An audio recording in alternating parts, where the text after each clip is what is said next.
Good day and welcome to Lifestyle Show. My name is Arthur Mafokate and I'm chilling with Tall Esmo.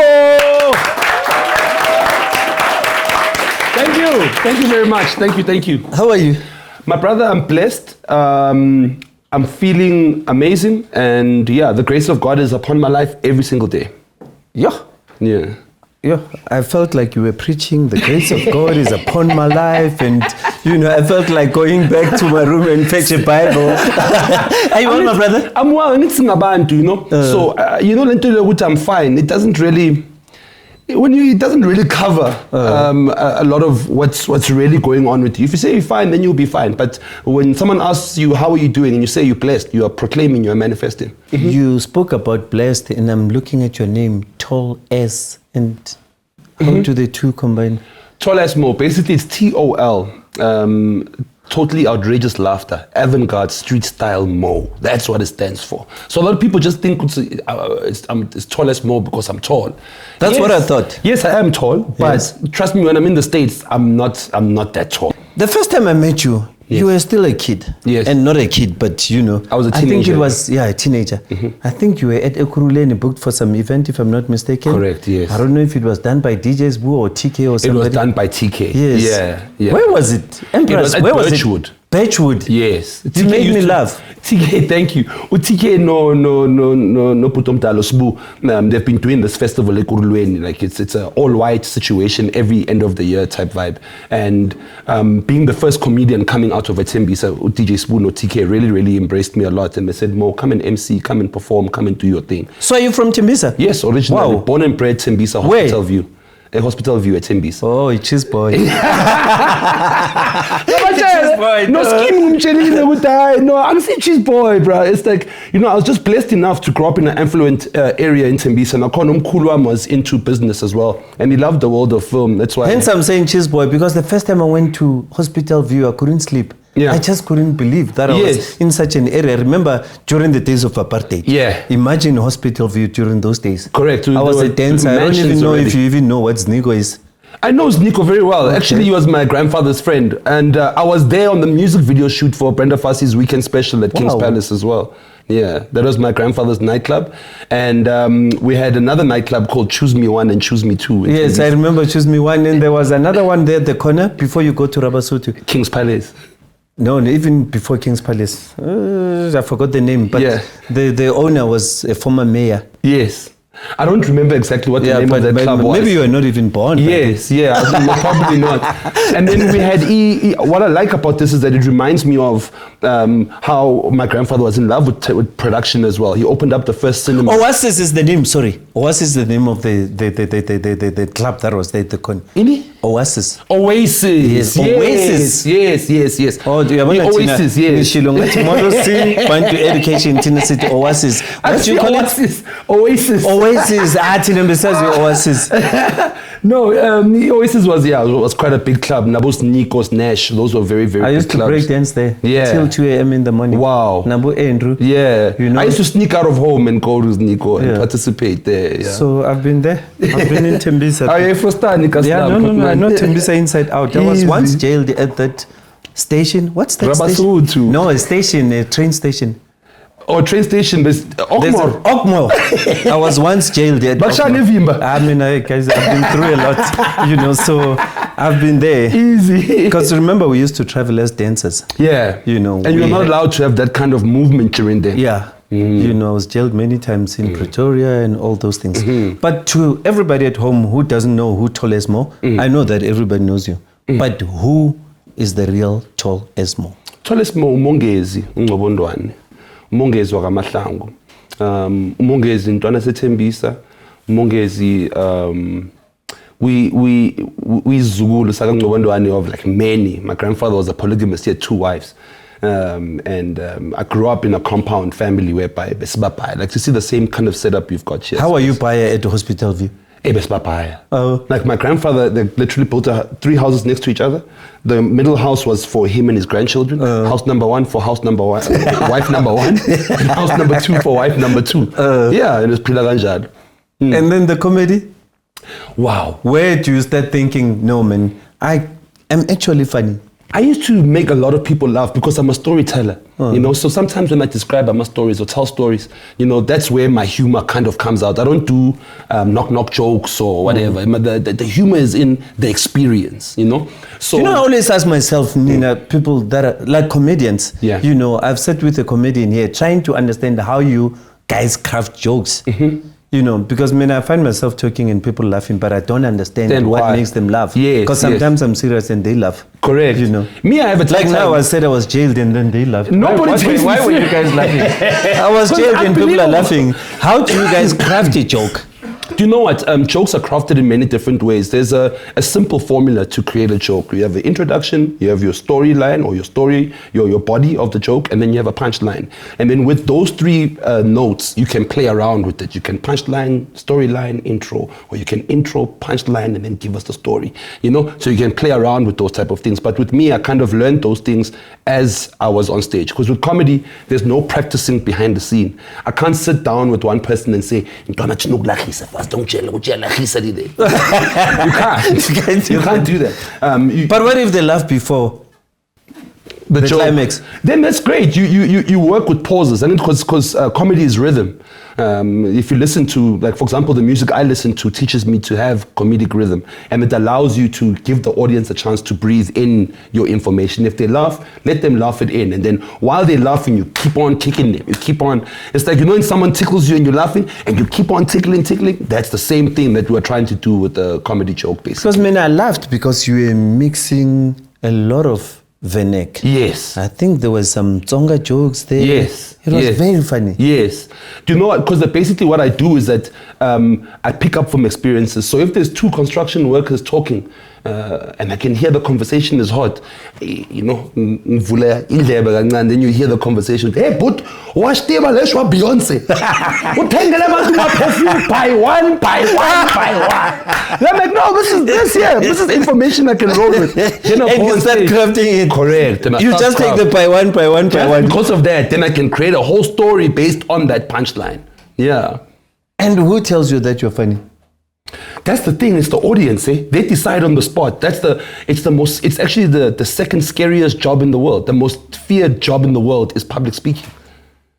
First is traffic control for airlines. That's the most stressful. And then the second most stressful is stand-up comedy. That's why you find a lot of comedians who fall under depression, a lot of comedians who commit suicide, a lot of comedians who die with a smile on their face, because it's just a weird, confusing space to be in sometimes. And somebody told me those kind of things. I think Leon Schuster as well. They say he went through depression and he was suicidal. That's correct. Yes. Yeah. A couple of people, we've just recently lost one of our stand-up comedy brothers. His name was Ebenezer. And Ebenezer also took his life because of stress, of the conforms of life and this industry itself having so much pressure.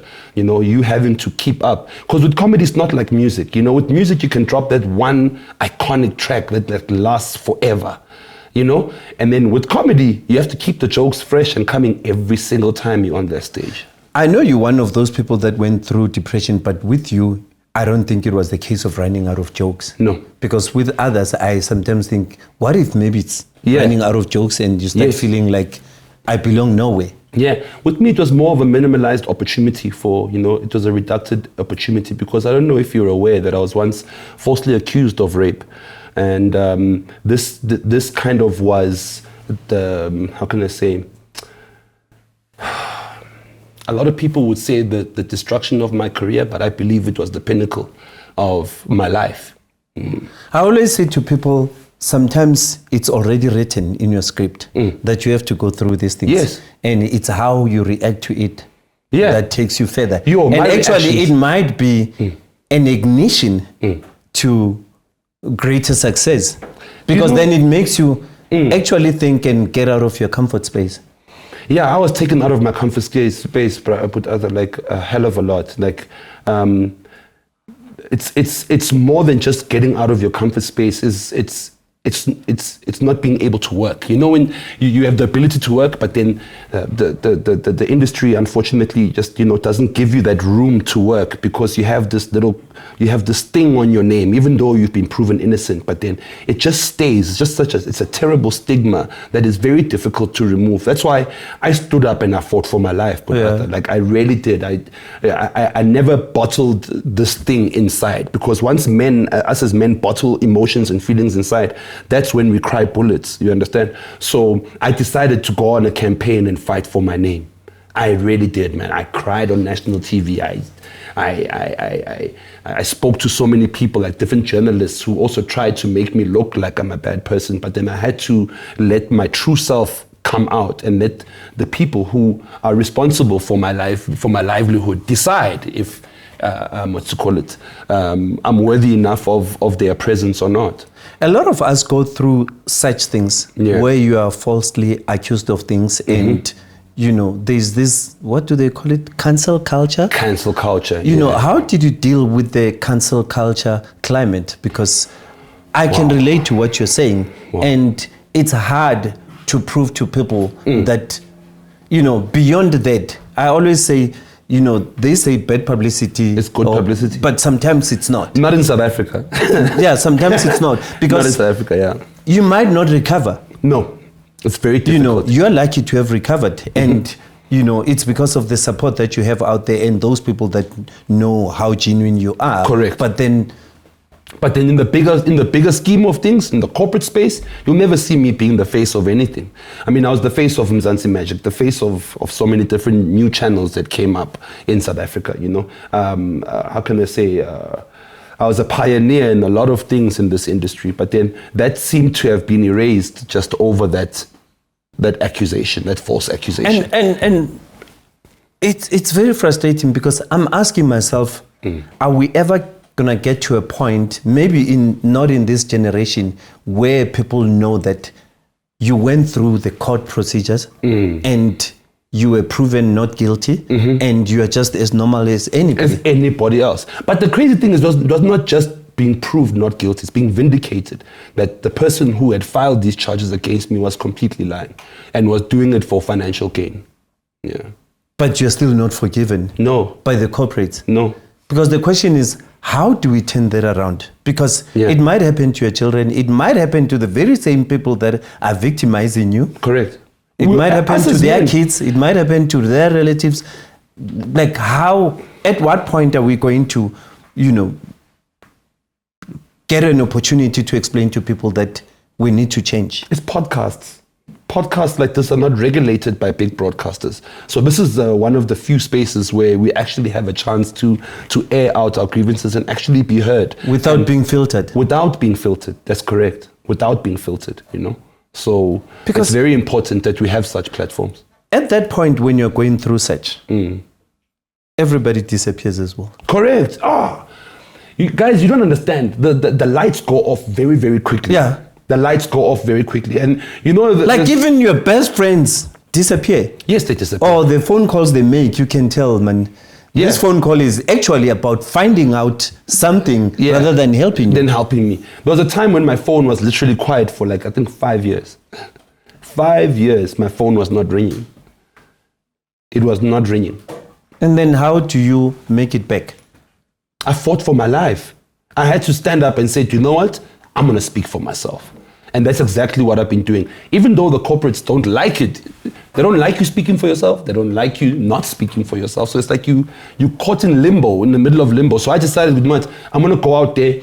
I'm going to find another way to create an income for myself. If the industry is not working out for me, what is my plan B? What is my fallback? So, because I sometimes, sorry to say it, feel like corporate as well can be abusive. Yes. Because if they lose clients, they do a SWOT analysis, and then they find ways to bounce back and recapture that market. Correct. But why is it that they don't try and look at it from that perspective in your case? they never get cancelled. No matter how much mistakes or no matter what they do, they never get cancelled. It's just simply because they run everything. So that's the hard part. I think that if corporates were to also take social responsibility and say, okay, fine, we're wrong with these one or two things. What's called, can we be given a second chance to be able to operate or to work? They are given a second chance by the people. You know, the people won't cancel you. I don't think that I'm cancelled by the people. I think that if I were to come back with a new reality show right now, to be the highest watched reality show in South Africa, as I was one of the pioneers in reality television in South Africa, you know, so. I guess sometimes you just have to tell your own story. Yes. You need to find a way. And I'm loving what you're saying about fighting back. Because if you don't fight back, if you don't fight back, you're out. And I've got children. I've got 3 beautiful daughters that I have to work hard for. So if I give up, then what about them? You know, in this current climate that we're living in, I don't want to see my daughters as, selling themselves off on social media, like, with the current, like, as you can see, what a lot of people are doing with social media. It's because of the situation. You see, some of the people don't enjoy what they're doing. It's showing their bodies and being naked and being seductive and sexually flirtatious. It's not within that person's character, but you find that person has to do it because it's the easiest and the only way to be recognized in the industry like this and for you to make money. But don't you also think that people that get victimized also assume that everybody has cancelled them and they end up, they themselves, cancelling themselves out? Because you might find that I'm sitting here with Toles, but he's never done any proposal since then because he was made to believe that I'm cancelled. Corporate. Yeah. I don't think you did a proposal ever since then. No. Only now, recently, I'm starting to do proposals again. Yes. I'm re-interacting with government again. The other week when I saw you, I didn't even think of those things. Yeah. I just saw my favorite comedian. Did you see how I jumped when I saw you? Yes, you did. I said, Karabo, come with the camera. Yes. And we just started talking to you, know, because for me, I saw a superstar. I saw my favorite actor, my favorite comedian. And I knew I was going to get good content. Yes. Can't we look at things that way? More especially when we know you're not guilty of anything. I believe that that South Africa is open and ready to embrace second chances. You know, but the industry doesn't allow for second chances. That's the thing. And even if you've done something wrong, are we not supposed to be taken to reform and then after reform be reintegrated into society again? So it becomes a little bit of a catch-22. People don't really care. It's like once you've done wrong, you're branded as that and you're going to stay that. You know, it's almost like if you're the troublesome kid at home. If anything breaks or if anything happens, Monges! You know, they don't even ask, they don't even check. It's Mongezi first, and then after we investigate and we see, okay, it wasn't him, you know, it was him, you know. Let's look at Tol S's career before all the accusations or the scandals or whatever you call it. Oh man, I was flying high. I was flying super high. I mean, at that point in time, I was nominated for an Emmy.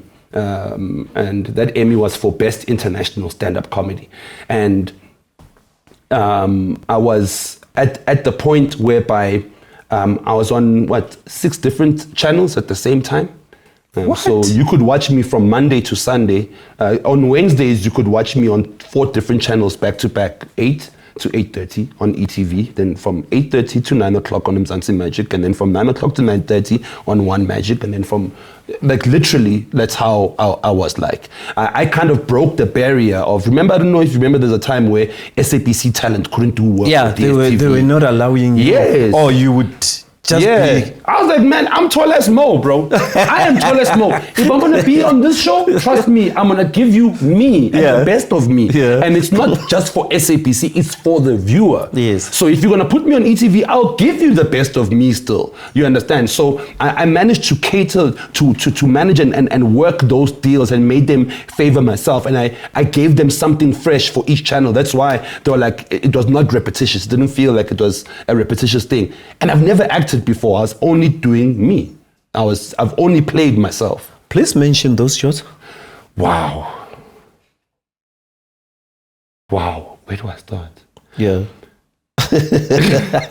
It's a lot. Wasala. There was Excel's talk. There was Casilicious, my VIP recipe. There was Molove or 1, Molove 2 and 3. There was Mo and Mome. There was what's it called? Essays Got Talent. There was wow. There were so many different television shows I've shot. If you look at my TV essay profile, I'm sitting on 9.0. I was shocked when I was doing a research. Yeah. Hence I'm asking, because I feel like we are not celebrating you enough. Do you know, I do feel that. I do feel that sometimes. I mean, I do prepare for shows. Yeah. But this is scary. Over 20 pages. Wow. Of my research. I don't even know where to start. Wow. Hence I'm allowing you to tell your own story. Because it's actually scary.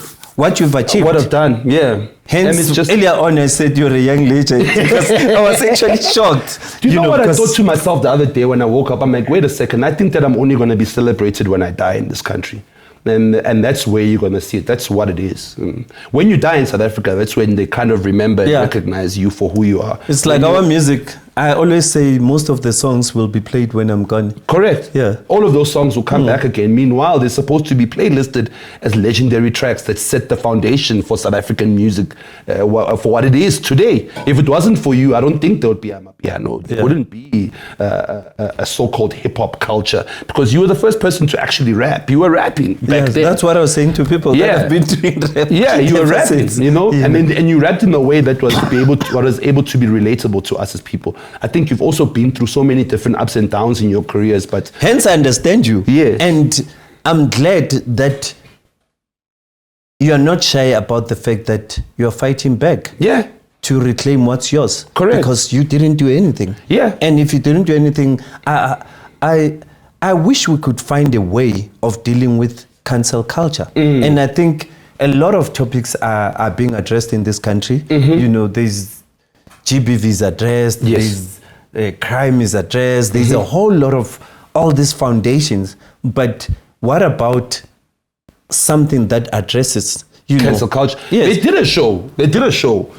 Unfollowed. On one of Unfollowed. I refuse to go there. You were there. You did the right thing by not going there. You did the right thing by not going because there. I don't think I'm cancelled by anybody. I just don't understand. Yeah. Why me? I said, I'm not your content, your type of content. Maybe go to somebody. I understand. Because you're not going to build a story about me and create something that doesn't exist. And I endorse it. Why did you endorse it? I was trapped. I don't lie to you, you know. And I think that the journalist that was interviewing me was very biased, you know. So he kind of made it seem like, you know, even though I've been proven innocent, that doesn't really matter. What matters is the real victims. You know what I'm saying? Like, yes, they do matter as well, but I'm also a victim of my own, of this circumstance. So it's not. What do they mean by real victims? They're talking about, yes, it's okay you are proven innocent, that you are not guilty of this thing, but then what about people who are? What about the victims who have actually gone through this thing? What do you say about that? I'm like, I don't have anything to say about it because I don't have any experience in that world. So why would I be commenting on something I have no experience in? But then when you had the title, didn't you suspect something?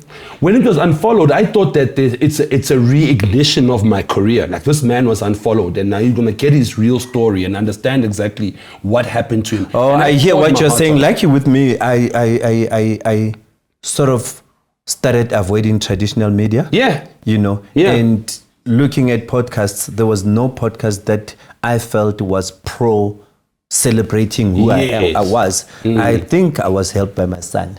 I said to AJ, what's Unfollowed? If I remember quite well. AJ, you did a good choice there, my brother. AJ! Nice one. Come on. He then said, don't go there. Yeah. You know, because for me, it didn't really mean anything. You know. And the paycheck was nice. Oh, they were paying you guys as well? Yeah.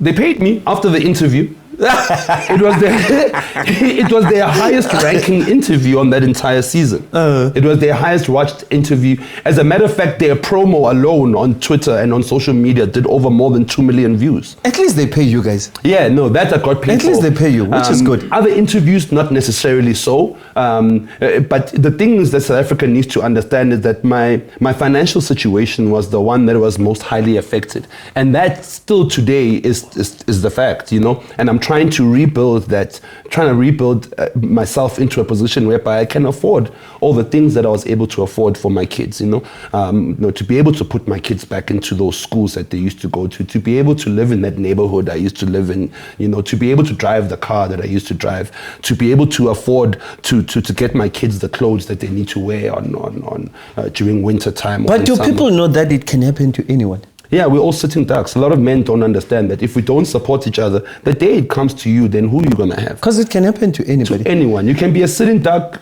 Tomorrow, all of a sudden, you got a girlfriend who doesn't appreciate the things you're doing for her. And then she can go onto social media and say, this guy, he raped me. This guy, he abused me. This guy is this, And, oh, yes, a lot of people like to ride on my name for success. That's another thing, Arthur. Like, I just fail to understand. Up-and-coming comedians, up-and-coming celebrities, whatever. They'll ride on your name. Like, anything. Like, when you are being crucified, everybody's going to come and throw a stone. Everyone is going to so comedians can make jokes about each other. Yeah. And now it's become heartless. Now it's become another thing. It's like they can talk about your kids. They can talk about your wife. There's no... when I first came into the industry of stand-up comedy, there were certain unsaid rules that we wouldn't play with. Yeah, because I thought you guys don't do jokes about each other. No, we don't do jokes. I don't think what was happening with my career was more like jokes. It was more of people ganging up, saying that, actually, it's about time that you move out of the space so we can, Yeah, that's what it was. Oh, so that's why I only do one-man shows now. Literally, if I do a show, I put my face on the poster now, then I sell my own tickets and I'm out. Yeah. Yo, that's scary. Yeah, it is very scary. It's scary to kind of... and you went through depression. Yeah. Yes. I was actually admitted into a mental wellness clinic for around about 8 weeks. Yeah. You sit there for 8 weeks? For 8 weeks, highly medicated, because I was in disbelief. I just woke up as a rapist one day. That's it. And did it happen immediately after the accusations or after very...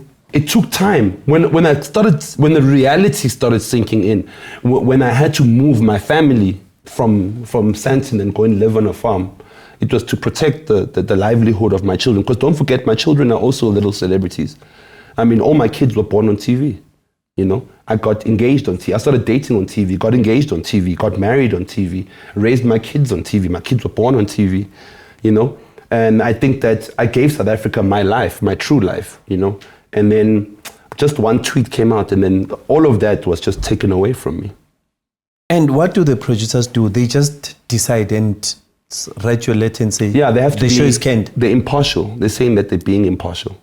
Yeah, so they're not saying that I'm guilty or not guilty, or they're not saying that they believe her or they believe me. They have to protect their entity and say that we can't associate with you or that person. Which makes sense from business point. Correct. Correct. Just in case you are guilty. But even after proven innocent, that impartiality still stays. They still say we're being impartial at this moment in time. So you can never get back. You can never get back. And then how does one then survive after business? 8 weeks? Oh, after 8 weeks of being in the mental... Yes, I mean... family. Oh, it's hope? Is it... For me, it was prayer. It was prayer. I was about to say that. Following my gift as well. And talking about your gift, how does one get to a point where they know they have to go practice being a Sangoma? It happens in so many different ways. With dreams, it happens in you being a reincarnation of whatever ancestor is with you. It happens with the happenings in your life when things are just, like you just don't understand what's going on with your life. There's a lot of mishappenings. There's a lot of curious things that just don't make any sense. And then you reach the point whereby your heart takes you to a place whereby you think you're gonna get help. Now my heart took me to Isaac Mkhosi. I found this gentleman. No one referred me to him, but I met my Kobela in a very spiritual way. And he took care of me for so many years. For 3 years I was with that man. It took him a year to heal first before I started Uktwas. So I was a Petlueni for 2 years, literally. Yeah. And I went back again. Yeah. Again, So with that, that's my African spirituality. That's who I am. And did you believe in it before? No. I never understood it. I never believed in it. I've never been to a sangoma in my life. And then suddenly you find yourself being one. And then your parents come back and tell you, no, actually, Mong is not into Sakaya, by the way. It's just that now we're living a more modern life. So they've been suppressed in our family lineage. Can't you know? It's alive with you. So because it's alive with you, we need you to go and do this thing so you can save the rest of the family. And you had to honor. Yeah, I had to honor it. Even to this day, I'm a Tambo Nyawashai. I've got you could have brought them into the studio and tell us about TLL. Tell us about TLL. What's the future for TLL? You know what? I don't lie. I actually scare myself sometimes, you know? And I don't... Because later is pop 5 and 2. Yes. These numbers, there's dice, there's dominoes, there's different bones, there's certain objects and items that when you see them, it resonates with you and you can read certain vibrations from this particular object. And when you throw it, when it's thrown on the floor by chance, everything that happens there, it's random chance. The bones will never sit the same way twice. Wow. Yeah, so those are the things that I got to learn and understand and be like, it's like that difficult. You have to know these things, you have to understand. And you have to explain them. Yeah. Yeah, if it stays far away from you, then they ask, hey, why listen? You're like, hey, my brother, hey, don't worry about those people. They're out of your life. Don't stress. It scares me as well. I don't want to lie. I really do feel scared because I just imagine coming across something that you never believed existed and you see it happening, working in front of you. And then you throw them in one, just go far away. And you know what? You can also check yourself. But for me, what I like doing is I like leaving things to fate. If I wanted to, I could check my destiny every day. I could check my bones every day. Isn't that scary though? It is. Knowing... It is. That's why I never check myself. I just let things happen. And I give people the benefit of the doubt. Once you start... Excuse my language, you start fucking me over, then I'll check my bones. I'm like, what the hell? I didn't get this thing right. What is up with this guy? Is that why you were late today? Were you checking about the situation? I had to check one or two things.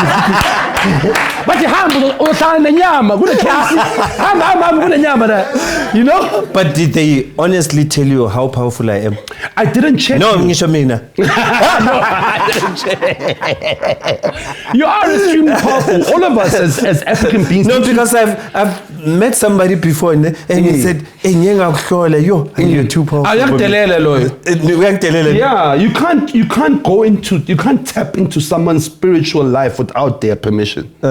That's why it's so dangerous for like people who have the spiritual gift and they haven't yet gone to the rites of passage or then they give you your advice, like when they been staggy with song. That's why I'm talking. You are a balloon. You understand? You're like, what?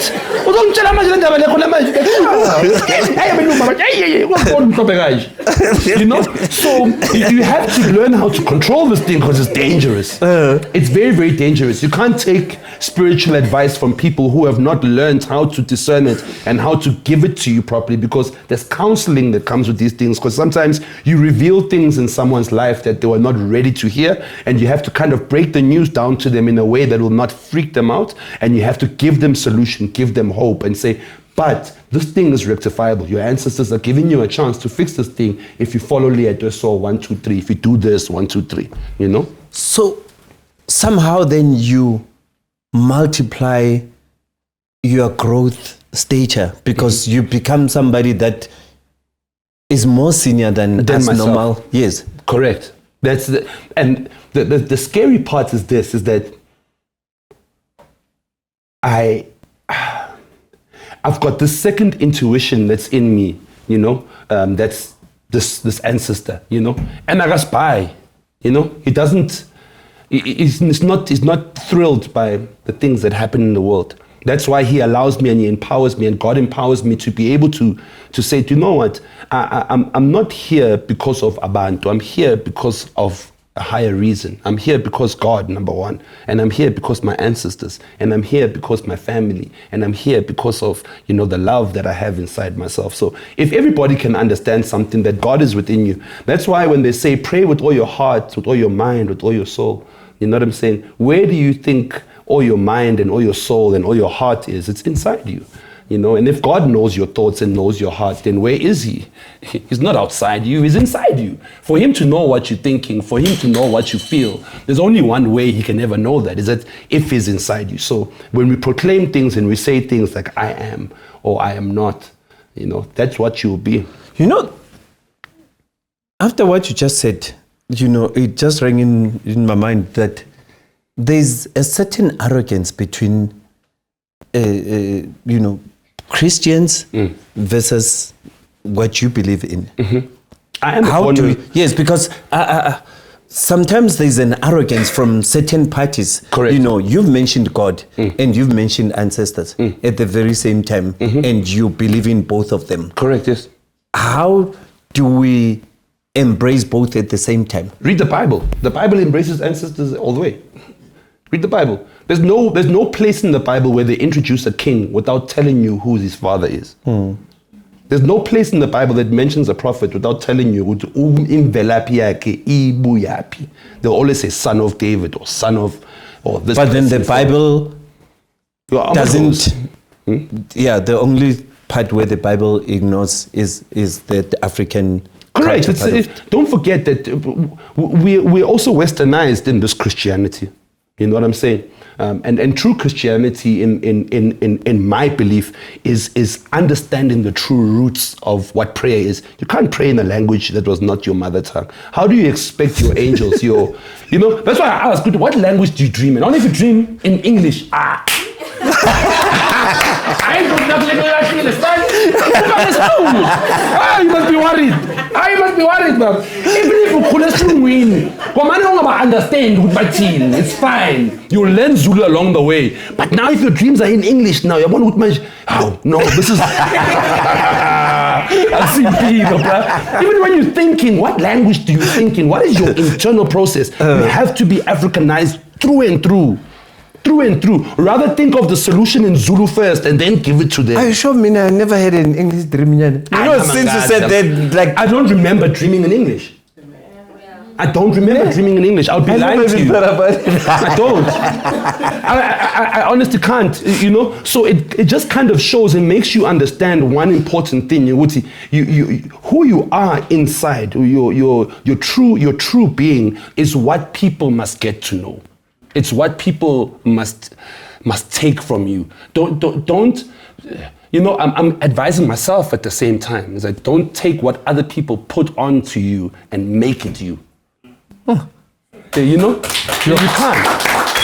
You can't take that and make it you. So you have to be in a position. You have to be in a position whereby, you know, at the end of the day, sonke la emhlabeni size siyi-one. You understand? So if uzot depend on komunye umuntu kulawo limala khona. And unfortunately, yes, bakhona abantu bazokujabulisa, bazohleka nawe, bazoganga nawe. But then at the end of the day, when you go to sleep at night, ulala nobani. You sleep with yourself. You know? That's why I was even talking to... No, but when you sleep with your wife, right? No, not... not in front of the kids, man. No, but sleep. Yeah, when you sleep, when you close your eyes, inside your brain, inside your conscience, it's just you. When you switch off those lights, you know, I was talking to Asanda, the CEO of my company. I told her one important thing. I'm like, you know, the day I lose my conscience, or the day somebody feels like they've lost their conscience, you must know that the Spirit of God has left you.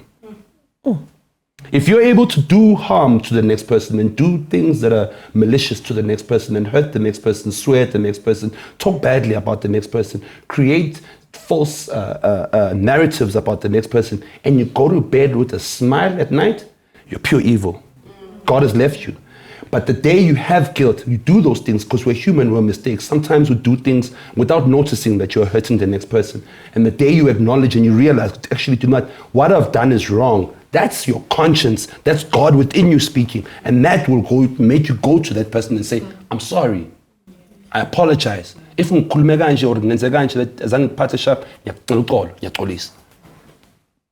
comedians always hurt people's feelings. Yes, they do. Because we are very hurt people as well. Did that also make you acknowledge that you've also caused others pain along the way? No, I think it's unfair. I think it's unfair.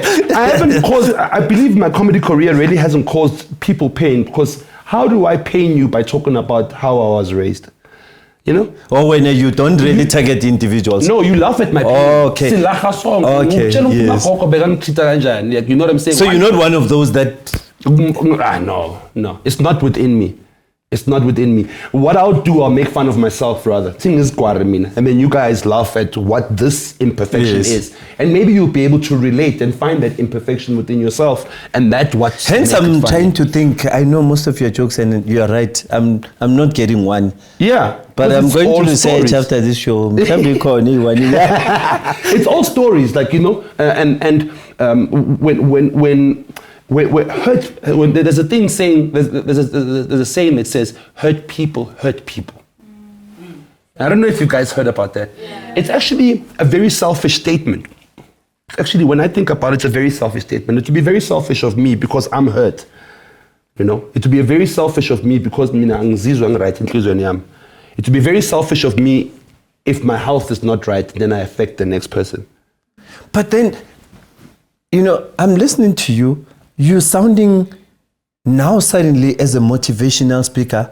You are inspiring me. You know, Thank you. I feel like there's a change in my life after listening to what you're saying, because you're looking at all what you've gone through in a very positive manner. Yeah. And, you know, you wish even the cancel culture regime could look at life that way. I know a lot of changed their minds. I mean, a lot do change their minds. I mean, there's this boy that was a TV presenter. He got back and... Yeah, we did a show together, actually, Deal or No Deal. Oh, it was nice. actually quite amazing to be with him because he was also another man who faced public cancel culture because of his own personal relations, you know? So I think as a Machita, we should have more support groups, more things, more conversations that actually, you know, hit the heart of the man. More especially if you've got a son. You're lucky it's just girls, but if you've got a son, you're thinking, you don't want them to go through. Can you imagine how your son feels every time you go through public scrutiny? He wishes that he can go out there and kick everybody's butt.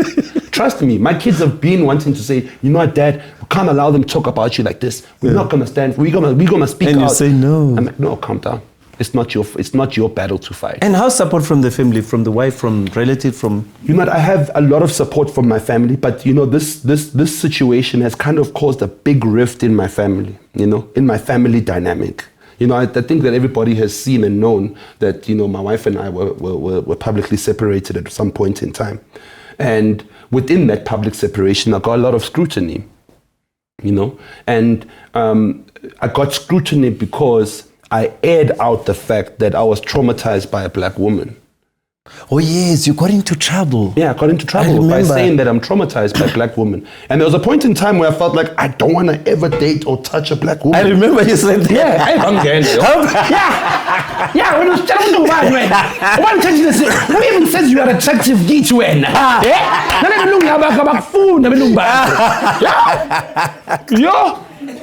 And I was like, where's that one woman that will say, Mongezi, on behalf of black women, we apologize that you feel that way. Yeah. Where is the woman for change activist that will come to a person like me who's hurt by feminism and say, we're sorry, but feminism is not supposed to hurt the man. Feminism is supposed to make the man aware that there is la femme. You understand? So now, when I become overly misogynistic and I stand for men, it's not right. You can't stand for men in South Africa because GBV is the thing that runs. You know what I'm saying? And don't forget, GBV only counts for small boys. Sure. As a grown-ass man like yourself, you can't go and say you're reporting GBV. It's impossible. Yeah, we're embarrassed. Yeah, it's embarrassing. You understand? But there's SPV, which is socially, this is social violence towards people. Social violence is men being put into a corner and said men are trash. That is GBV to men. Men are not men don't count, or men have had their chance, it's us now. You understand? Those kind of narratives, yes, they in some other spaces, it's required because women don't get opportunity. But at the end of the day, we have to think and go back to the basics. Indoda yini kahle kahle in the household. Is indoda even needed anymore? That's the question. And there's a lot of independent women out there. Yes, we don't take that away from you. We don't take away the fact that you are independent and you can do things for yourself. And me, oh, I'm educated. Oh, I can't date a man. Oh, my wife's in. You will be a millionaire. Uchola net garden boy in your jail. You will be you know what? You have to understand something. At the end of the day, play your African role in society. Then you'll see how things smoothly will run. If a woman plays her role in the household and a man plays his role in the household, you'll see that there is no such thing as equality within that space. How can you want to be equal to me? It's not possible. I can give you... But wouldn't you also say that that's also what's creating a problem, us not acknowledging our roles? Yeah. Abu Maluma Basayako. Where's the Abu Maluma? Do you still remember the culture of being Umalum? We don't see that anymore. What do we see? Abu Maluma Betu, Abu TikTok. Hey, Badna. You understand? There is no a cycle. The man is disappearing in social society. And us standing together like this is kind of saying, you might matota suguma and sikona, and your voice is allowed. Your voice is meant to be heard. At the same time, as a man, you need to be able to voice out your things and be cognizant of what happens around you. Because sometimes the things that we say can hurt women. Women are very emotional beings. You know, so sometimes I say things that are so straightforward, like, hey, it's the truth. Yeah. So I can't say I don't want to date a particular person, you know. I have to, I can't say I don't want to date a particular race. I have to describe the person I don't want to be with. I don't want a person who does not love me. I don't want to be with a person who does not respect me. I don't want to be with a person who does not value me. I don't want to be with a person who does not see me for who I'm supposed to be in the household. You know, those are the characters that we are supposed to attack. Not attacking the woman, not attacking the man. You understand? Being empathetic and being sympathetic is one of the greatest African traits. You know, if you're not able to put yourself in someone else's shoes, it becomes extremely difficult for you to ever make it through a situation that you are going to go through one day. If you are not able as a man to put yourself in my shoes, I don't want to lie to you, you're a coward, bro. If you can't ever, if you cannot imagine being in the worst situation as a man, you're a coward. You have to understand that sometimes we're sitting ducks to society, and all we have is our integrity. You know, I don't think that anyone can tell me about my integrity. The only person who can tell me about my integrity is God. But now society has reached a point whereby they can actually judge your integrity and tell you, make assumptions as to when you're this type of a person, and therefore we're keeping you in this kind of a box, and that's where you belong, and society must never touch you. And all courtesy of cyberbullying as well. Correct. Actually, now cyberbullying it's a crime in South Africa. Yeah, because for me, I feel like the sentences or, you know, whatever must be harsh. Because cyberbullying can actually destroy your life. Yeah, it can. I mean, I know a lot of people who have committed suicide because of that. That suicide runs through my mind every day. Every single day. But you can't tell me right now. Every single day out there. Waking up in the morning, I have to reconvince myself who I am. Yeah. Every single day, it's a new fight. Every day. Which is why we have to give you support. Yeah. We have to support one another. Yeah. Because, you know, sometimes it's the people you surround yourself with. And sometimes it happens for a reason that the gods decide to take you through that so that you can eliminate the nonsense. Do you know? Sometimes it helps you eliminate. What hurt me the most about what you said, Arthur, it really touched me inside my heart when you said that I speak from a place of wisdom. And my wisdom comes from experience, guys. There's no way you can ever be wise without going through things. You know? You have to go through shit in order for you to become wise. You can't go to school to be wise, bro. You go to school to acquire knowledge.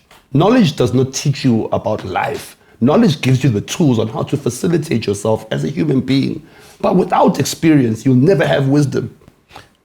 You know? I'm now going to change the topic so that we don't get too much emotional. I got you. It's not that I'm emotional. I don't want you to ever make me run away from we should allow ourselves to feel the way we feel. And don't think that I'm in a place whereby I'm unstable. I'm very much stable. But I'm a human being because I bleed, I cry, I feel pain, I laugh, I do all these things, you know? And I want to be remembered forever as a person who was able to stand through things that other people would not be able to stand through. I want to be remembered as a person who was an example to those that want to know what hope is. Hope has got no space for doubt. So if I say I've got hope for the better in my life, I can't be negative or doubt anything else, but I have to believe. Yeah.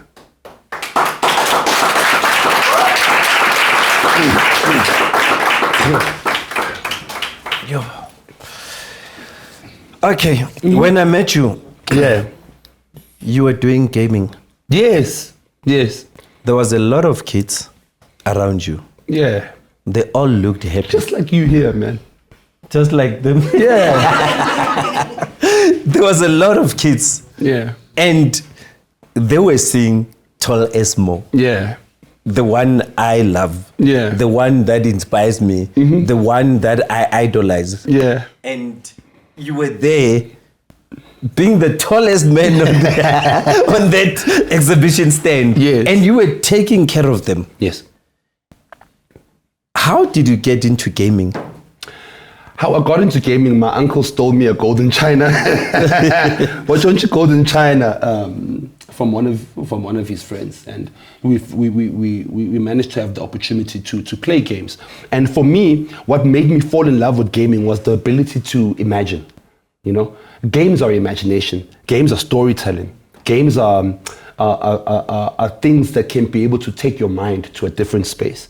Games are a place whereby creativity is limitless, you know? So when I fell in love with gaming, that for me kind of allowed me to be the true self that's within me. In my mind, in my imagination, nothing is impossible. I can fly, I can swim in underwater for as long as I want to, I can leave the planet, I can do whatever. That's my imagination. And being able to play with my imagination on a more visual space, which is gaming, that made me fall in love with it completely.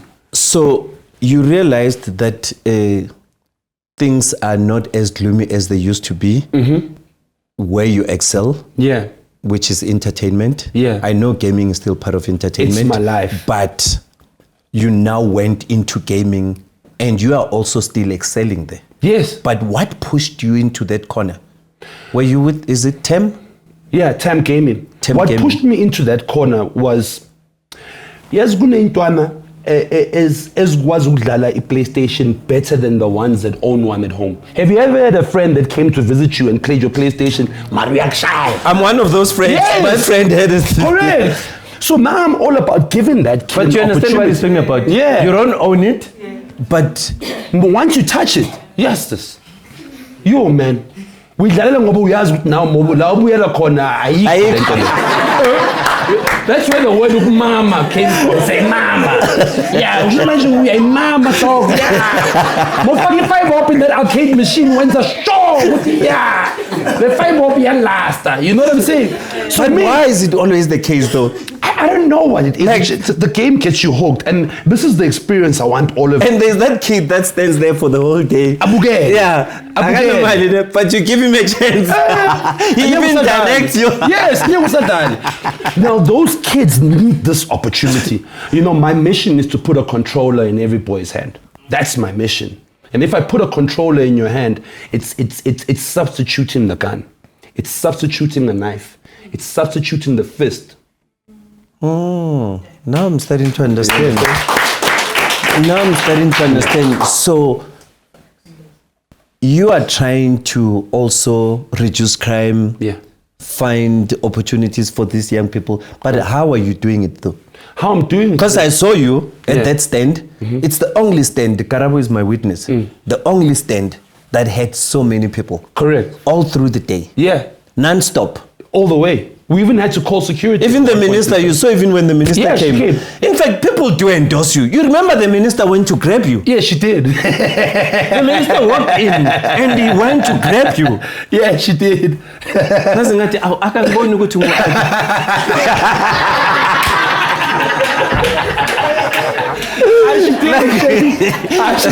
If you remember, I even had to take my cap so the minister can go down. Because the minister is interested in tallest mode. I think that she was mostly taken by the fact that these things are not just games, but I managed to create a business opportunity for kids to be able to participate and service their communities. So it's not just me who's out there helping other kids to get off the street or helping other kids to find a new career in life. Don't forget that now most jobs are becoming redundant because of technology. I'm a fourth industrial revolutionist. Now, for those who don't understand what the fourth industrial revolution is that you need to know that the world goes through different changes. Like, for example, the first industrial revolution was us moving from being, people who are primitive to people who use tools. That was the first. That's the first industrial revolution. The second industrial revolution was motorization. You understand? Through steam, through coal power, through, That was combustion. the second industrial revolution. The third industrial revolution was the Y2K phase, Internet of Things, computers, lifestyle and wellness. Those are the biggest businesses that have come out of the industrial revolution. Have you realized that you are able to sell a lifestyle? The third industrial revolution allows you to sell intangible things. Coca-Cola sells you intangible things. Yeah. No one can sell you happiness. It's impossible. You understand? But we fall in love with an intangible fact. You fall in love with something that you know is unattainable. But when you attain it, you reach a place of Shangri-La in your mind. Shangri-La it's an abyss. It's a beautiful space of peace and relaxation. Nike, you can do it. Yes, you can do it. Yeah, that's what it is. So now you are on the fourth industrial revolution. Now the fourth. In fact, we're moving to the fifth, but we're still on the fourth. We're still on the fourth. Now, out of these three industrial revolutions, are you aware that the black person has always been the consumer? Yeah. We are the consumer of things. All right. Now, in the fourth industrial revolution, us as a nation, us as black people, or us as the youth, have an opportunity to become pioneers. These are one of the spaces that is pushing fourth industrial revolutionism. Because what are you doing? You are using digital material. Your screen in the back is not an old school green screen. This is latest technology. You're exposed to things that are changing the world. So if, for example, right now you want to become an accountant, or you want to become a doctor, or you want to become, or whatever, a nurse, all those typical careers that we know of, if you don't back it up with some form of artificial intelligence learning or technology-based learning, you will be replaced by the very same thing that's online right now. There's, for example, there's robots who can operate on you without being controlled by anyone. There's teachers, there's artificial intelligence teachers that teach kids how to do things online. The teacher's job is gone. Now, how do you still become a teacher but then be fourth industrial revolutionized? You have to learn coding. Coding is the new English.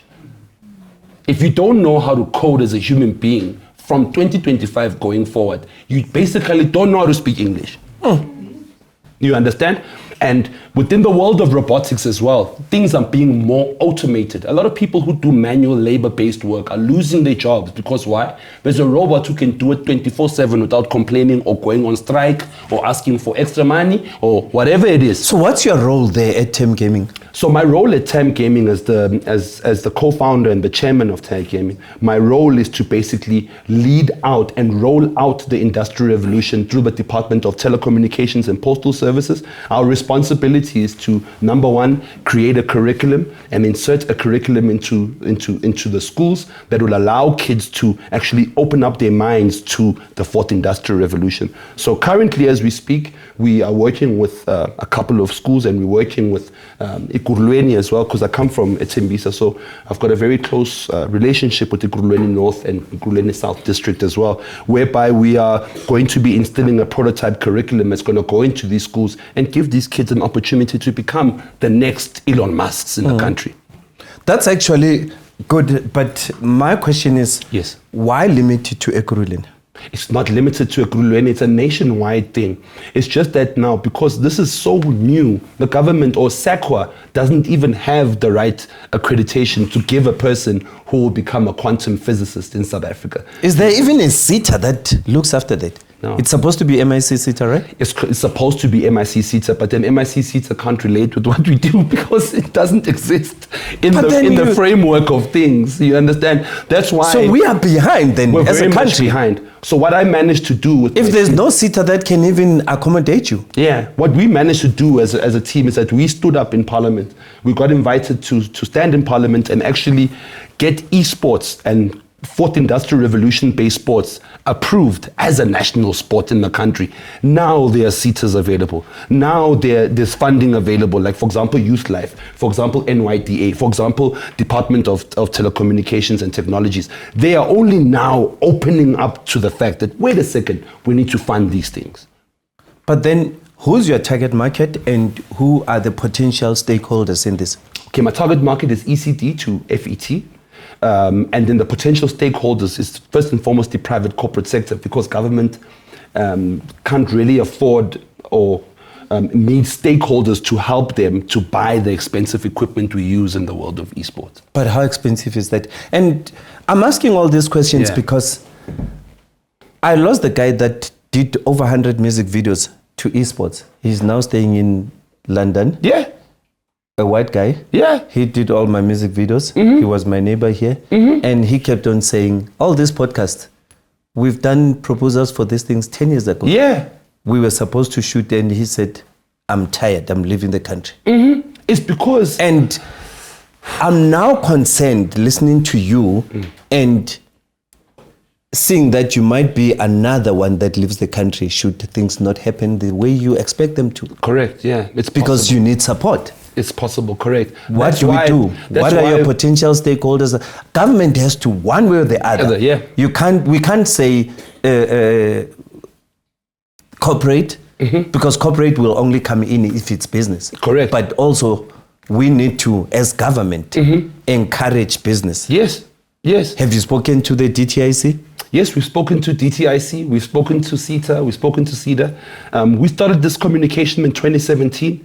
They're still kind of warming up to this new wave that's coming in. It's very slow, but it's progressive at times. Yeah, it's very, very slow, Arthur. And then, so now what you're saying is only the kids from Ekurhuleni are privileged. Not necessarily so. Our prototype curriculum is going to be embedded nationwide if the prototype curriculum works correctly in Ekurhuleni. And how long is it going to take? Asanda, we've started already. Né? So already we're implementing the curriculum as from the end of July. The first 6 months will be the tester to see is this curriculum working? Does the government have enough funding to be able to allow us to facilitate and train the teachers in order for them to educate the students? But how do you see that changing the face of South Africa? Wow. It's going to change the face of South Africa forever, because don't forget that with Fourth Industrial Revolutionism, we're allowing people to pioneer new things that are needed by the world. So 4IR is about creating real-time solutions that will last a lifetime. Because I'm hearing you and I'm thinking, esports, yes, gaming, but how does that bring us money? Because a lot of people don't understand that the creative industries are even bigger than mining and agriculture in this country. Yes, esports alone globally contributes around about 2.3 trillion to the world's GDP. Yes, yeah, that's true. 2.3 trillion. Creative industries, even in this country, creative industries are doing better than agriculture, better than mining. Correct. But we are not embracing that. No. And I'm actually impressed to hear a black brother saying all these things. Yeah, because you know when you say a word like trillion, you're a trillion. You have a trillion. Oh no, mom, it's so sorry. It's the truth. There's a lot of multi-millionaires who live off esport. Yeah. There's a lot of multi-millionaires who have created codes, who have created systems that assist the government. For example, we do a thing called a hackathon. We'll invite beautiful kids like yourself. We'll give you the stakeholders and say, go into these systems and find where the weaknesses are. And then when we find the weakness, we create a solution that is sellable to that corporate client. Which is what I always say to people, that it's funny that the people that create viruses are the very same people Who that create end the up saying antivirus. yes. Yeah. So if you don't give us the opportunity, then we become the problem in your system. We become the problem to society. You understand? I feel like the process is a bit slow, though. It is slow. I just think that it needs the right influence. Cyril Ramaphosa was really kicking it hard with the 4IR, building the smart city, doing all these things. Then COVID came, and the whole structure changed. And then now it's like they're only creeping back into it slowly but surely. Will we ever see that smart city? It's supposed to be here. Remember, it's just here. It's supposed to be here.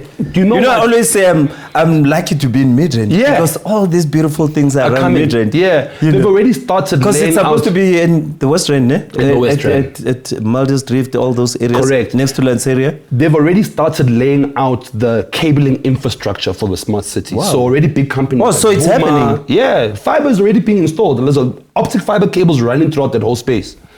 Wow. Yeah. So it's already starting. The smart city is there. So if you're going to be studying something, study something that you'll be able to create a business that can bring about a service or sell equipment or rent out equipment that can be able to assist in the smart city. You spoke about government not being able to afford gaming. Yeah. How much does it need, Kandi? Excuse me? Must I tell them the real? Yeah, tell us the numbers. Okay.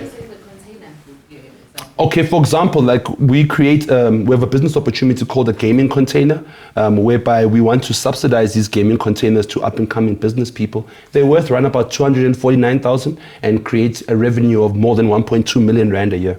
So why would a government not want to invest in such? That's the question.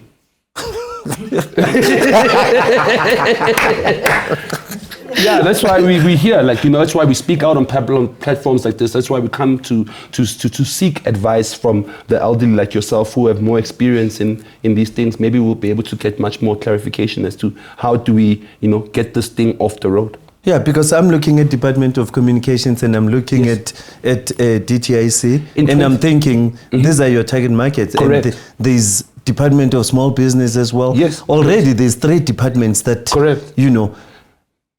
We work with a lot of gatekeepers as well. So. Oh yeah, no. Yeah. You understand? No, so but that's a fact. Yeah, it's a fact. So if you're in a space and like for example, if you invited me to that joint, right? Yes. And then you say, Mo, come and do your stand here. NYT is doing whatever. And then the minister comes to me and shakes my hand and says, "Do you want to give me business?" Then you come back to me and say, "Mo, you can't do business without the minister, without me." And even if you go and do business with the minister without me, I'm gonna make sure I close your channels. So these are the type of things that we are fighting against in our business. You understand? Which needs to be stopped. Yeah, correct. Even though it has nothing to do with that person. Middlemen are the ones who control what happens in our government. You went through what you went through. Yes, sir. I went through what I went through. Yes, sir. And it made me deviate into this business that I'm in. Me too. And I'm happier this side. Then the question is, I'm going to ask you the question that they always ask me. Yes. Are we losing you from the entertainment? 100%. Without a doubt. No.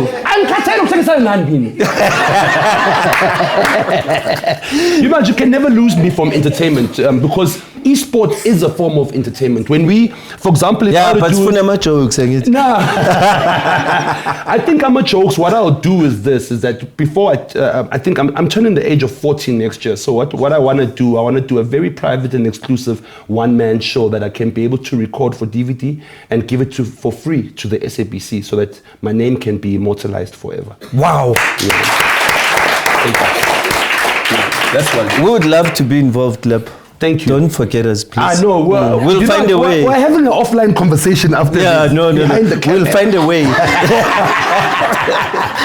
Because honestly, I always say also in this country, as Black brothers, we also don't help one another. Yeah. We don't uplift one another. I think it's more showing the next person what you have than, You make people aspire to something that you have, but don't show them how to get it. Oh, yeah. You see, you guys here, you are being given opportunity. We are showing you how we get it. Yes, true that. Being in a specialized internship is the biggest opportunity you can ever be in. Because first and foremost, people like yourself, right, exist in the highly privileged world. There's a white kid whose family owns a production company and never had to question once with the camera. Yeah. Never had to question once with the internet. Never had to question once with what is a computer. You understand? So you guys being in a situation like this, it's very important that you learn the fundamentals first. You have a lot of catching up to do, black child. You have a lot of catching up to do, black child. And if you're not curious enough, you're gonna get left behind. And if you think curiosity killed the cat, you're definitely wrong. I would rather live a life of being able to take a risk than to live a life of comfortability and know that I have not extended my true potential. You know, I feel like we haven't said a lot. Yeah. And we need to hook up again. Definitely so. After a few months when that prototype is ready. When it's ready. It is ready, yeah. It is ready now. It's when? 2nd of August. 2nd of August, it will be launched. We are working with a school called Impilisweni School of Specialization. South Africa now has specialization schools. And this school specializes in science, technology, mathematics, engineering, and logistics. And we are working hand in hand with the school to create a science fair whereby stakeholders will be able to come and see what these kids have actually done with the technology we've taught them. Wow. Yeah. That's beautiful. Thank you. Thank you very much. So any upcoming shows? No. There is no upcoming shows at this moment in time. I'm purely and primarily focused and given my life and my dedication and time to the world of esports, to the world of, you know, putting a controller in a black child's hand. That's where I'm at right now. So you're going to miss me a little bit on TV. You're going to miss me a little bit in the clubs. I retired once before because when I went into this industry, we stood in the parliament and parliament gave us a budget of 1.9 billion rand to exercise 4IR in the country. And I was like, what? I don't need to do this anymore. I'm out, you know? And then I realized that 1.9 billion has to go such a long way. It's actually a very small amount. Yeah. It's a very, very small amount. For what you're amount. trying to do. Correct. Yeah. It's actually smaller. Correct, yeah. You know. So I think that me retiring was also giving people a chance like to elevate and to put themselves in a space whereby they can be a Tolesmo, you know? So, but we're not going to accept that Tolesmo retires, and we're going to keep on demanding him. And I'm one of those people that are going to book him, and I will publicize it that I've booked Tolesmo because he ain't going nowhere. Thank you so much. Thanks. Any last words, or are you fine? You know what? All I can say is love and respect to everybody out there. Treat others the same way you want to be treated. And don't forget that, you know, there's nothing that you can ever accomplish and there's nothing that you can ever do without dreaming it first. You have to think about it, then it exists. There's no such thing as impossible. If you can think about going from here to Mars, therefore it's possible. Wow. Thank you.